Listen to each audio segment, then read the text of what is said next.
میرے نبی نے فرمایا مجلس میں بیٹھے ہوئے مسجد میں، کہا کہ یہ جو دروازہ ہے نا اس سے ایک جنتی آنے والا ہے۔ تو لوگوں نے دیکھا ایک مدینے کے مقامی آدمی ذرا بوڑھے، وہ مسجد میں اندر آئے، داڑھی میں وضو کا پانی، ہاتھ میں جوتا، نماز میں شریک ہو گئے۔ اگلے دن آپ کی محفل تھی تو آپ نے فرمایا یہ جو سامنے دروازہ ہے اس سے ایک جنتی آ رہا ہے۔ تو سیم وہی آدمی اسی حالت میں انٹر ہوئے۔ اگلے دن ہوا تو آپ نے کہا اس دروازے سے جنتی آنے والا ہے، ٹھیک وہی آدمی اسی حالت میں انٹر۔ اس مجمع میں ایک صحابی بیٹھے ہیں، ان کا نام ہے عبداللہ بن عمر۔ یہ 1,24,000 صحابہ میں ان کی ایک اسپیشلٹی ہے کہ یہ سب سے زیادہ عبادت کرتے تھے، سب سے اتنی عبادت کسی نے نہیں کی۔ ساری رات نفل پڑھتے تھے، سارے دن کا روزہ رکھتے تھے، اور دن رات میں ایک قرآن ختم کرتے تھے۔ اب ان کو خیال آیا کہ یہ بابا جی مجھ سے بھی زیادہ عبادت کرتے ہیں، جو ان کو یوں ڈائریکٹ جنت کی بشارت ملی اور مجھے نہیں ملی، تو میں دیکھتا ہوں یہ کون سی عبادت کرتے ہیں۔ کیا یہ ساری رات سجدے میں پڑے رہتے ہیں، رکوع میں کھڑے رہتے ہیں، قیام میں کھڑے رہتے ہیں، کیا کرتے ہیں؟ تو ان کے پاس پہنچ گئے، چاچا کوئی تھوڑا والد صاحب کی ناراضگی ہے، دور رہنا چاہتا ہوں، 2-3 دن ٹھہر جاؤں آپ کے پاس؟ ہاں ہاں ہاں بیٹا آ جاؤ آ جاؤ آ جاؤ۔ اب عشاء کی نماز کے فوراً بعد انہوں نے چادر اوپر لی اور چادر میں یوں سوراخ کیا اور یوں لیٹ کے دیکھنے لگے کہ اب یہ بزرگ کیا کرتے ہیں۔ بزرگ تشریف لائے، سرانے پہ سر رکھا، اللہم بسمک اموت و احیا، سونے کی دعا پڑھی، اور تھوڑی دیر بعد خراٹے تھے۔ وہ بڑے حیران ہوئے، اب وہ دیکھ رہے ہیں ابھی اٹھے گا ابھی اٹھے گا ابھی اٹھے گا۔ پھر انہوں نے کپڑا اتار دیا، ابھی سویا ہوا ہے۔ وہ فجر کی اذان پہ اٹھے اور ان کا دماغ چکر کھا گیا، بھئی اے کی بڑی تہجد دے 2 نفل بھی نہیں تو جنت دی بشارت 3 دن کٹھی۔ انہوں نے کہا کل دیکھوں گا، کل شاید کچھ اور کریں۔ اگلے دن آئے، پھر اسی طرح یوں کر کے لیٹ گئے، اور بزرگوں نے بھی یوں کیا اور بسمک اموت و احیا، اور پورا کمرہ خراٹے انار۔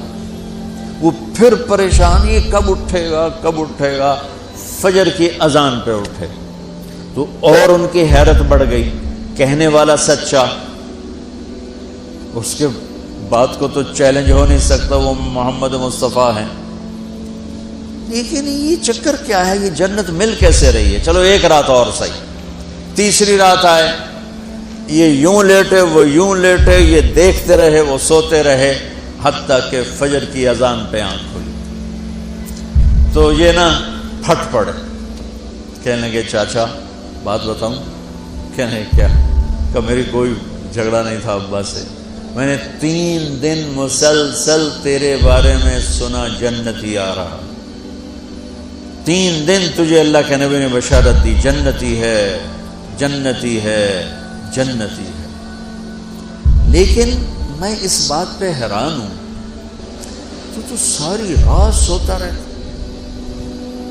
اس زمانے میں منافق بھی تہجد نہیں چھوڑتے تھے، فرض نماز تو فرض نماز ہے، منافق بھی تہجد نہیں چھوڑتے تھے۔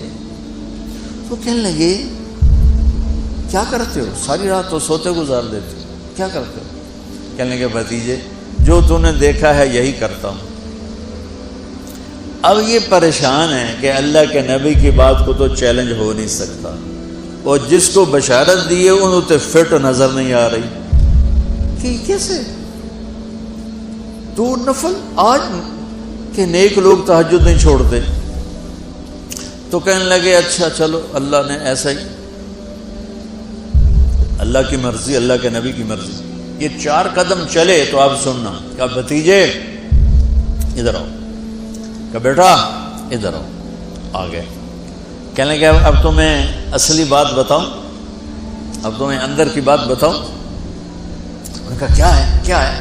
اب وہ تیار ہو گئے کہ یہ کہیں گے میں 3 دن بیمار تھا اس لیے میں اٹھ نہیں سکا، ورنہ میں تو ساری رات سجدے میں گزارتا ہوں، میں تو ساری رات روتے روتے گزارتا ہوں۔ تو 3 دن میں بیمار تھا، میرے پیٹ میں درد تھا، میرے سر میں درد تھا، تو میں اٹھ نہیں سکا، ورنہ تو دیکھتا تو حیران ہو جاتا میری رات کیسے ہوتی۔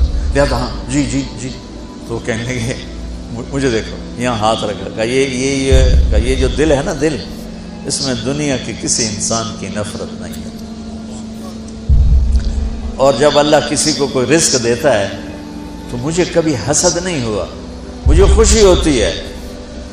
تو ان کی جو باڈی لینگویج تھی نا، حیرت میں ڈوب کے وہ کہتے ہیں ہاں بات ہے، سمجھ آ گئی، یہی سے۔ انہوں نے ایسا نہیں کیا، وہ کہنے لگے ہاذا ہوا، اچھلے اپنی جگہ سے، ہاذا ہوا، یہ چاچا اب سمجھ میں آ گیا، سمجھ میں آ گیا، یہی ہے جو آپ کا سینہ اللہ نے پاک کر دیا ہے، اس پر آپ کو جنت ملی ہے۔